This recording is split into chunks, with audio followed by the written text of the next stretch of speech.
Andhra Pradesh assembly ఎన్నికలు ఆసక్తికరంగా మారాయి. ఈ ఎన్నికలలో గెలిచేది ఎవరు, అధికార పీఠాన్ని దక్కించుకునేది ఎవరు అన్నది ప్రతి ఒక్కరిలోనూ ఆసక్తిని రేకెత్తిస్తుంది. ఏపీలో గెలిచేది వైసీపీనే అని, జగన్ ప్రభుత్వం చేసిన సంక్షేమ పథకాలే వైసీపీ విజయానికి బాటలు వేశాయని తెలంగాణ నేతలు సైతం స్పష్టం చేశారు. ఇప్పుడు ఇదే విషయంలో కేంద్ర పెద్దలు కూడా క్లారిటీకి వచ్చినట్టు తెలుస్తుంది. ఇప్పటికే ఆంధ్ర హోం సెక్రటరీకి ఫోన్ చేసి జగన్ గెలుస్తారని అడ్వాన్స్ కంగ్రాట్స్ చెప్పారనే వార్తలు వినిపిస్తున్నాయి. జగన్ గెలుస్తారని ఢిల్లీ నుంచి వచ్చిన ఇండికేషన్ కారణంగానే జగన్ పూర్తి ధీమాతో ఉన్నారని తెలుస్తుంది. జగన్ గెలుపుకు ఇప్పటికే దేశంలో పలువురు కీలక నేతలు ముందస్తు విషెస్ చెప్పినట్టు సమాచారం. ఢిల్లీలో బీజేపీ చేసుకున్న సర్వేలో జగన్ గెలుపు ఖాయమని తేలిందని టాక్ బలంగా వినిపిస్తుంది. ఢిల్లీ పెద్దల నుంచి సైతం జగన్ గెలుపుపై సంకేతాలు రావడం వల్లనే జగన్, వైసీపీ పూర్తి ధీమాగా ఉన్నాయి. జగన్ కాన్ఫిడెన్స్తో ఉండడం వల్లనే నేతలు సైతం నమ్మకంతో ఉన్నారు. అందుకే వైజాగ్లో ప్రమాణ స్వీకారం అంటూ నేతలు ధీమాగా చెబుతున్నారు.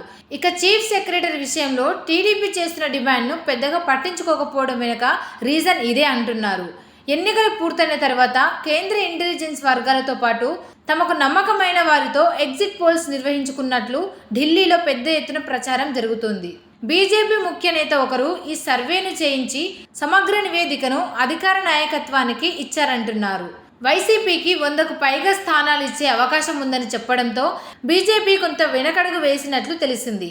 జూన్ 1వ తేదీన ఎటు ఎగ్జిట్ పోల్స్ వస్తున్నప్పటికీ ముందుగా అన్ని రాష్ట్రాలలో జరిగే ఎన్నికల సరళిని పోలింగ్ రోజు ప్రజాభిప్రాయాన్ని సేకరించిన సంస్థల చేత ప్రత్యేకంగా బీజేపీ నివేదిక తెప్పించుకున్నట్లు వార్తలు గుప్పుమంటున్నాయి.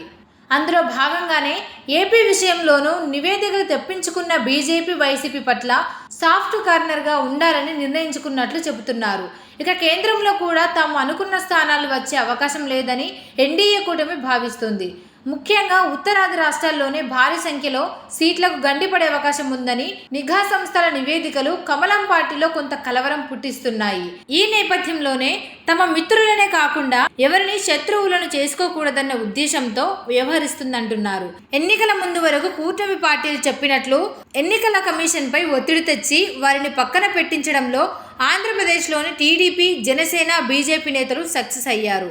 ఎలక్షనీరింగ్లో జగన్ను ఎదుర్కొనడానికి వాళ్ళు చివరకు చేసిన ప్రయత్నాలు ఫలించాయని చెప్పాలి.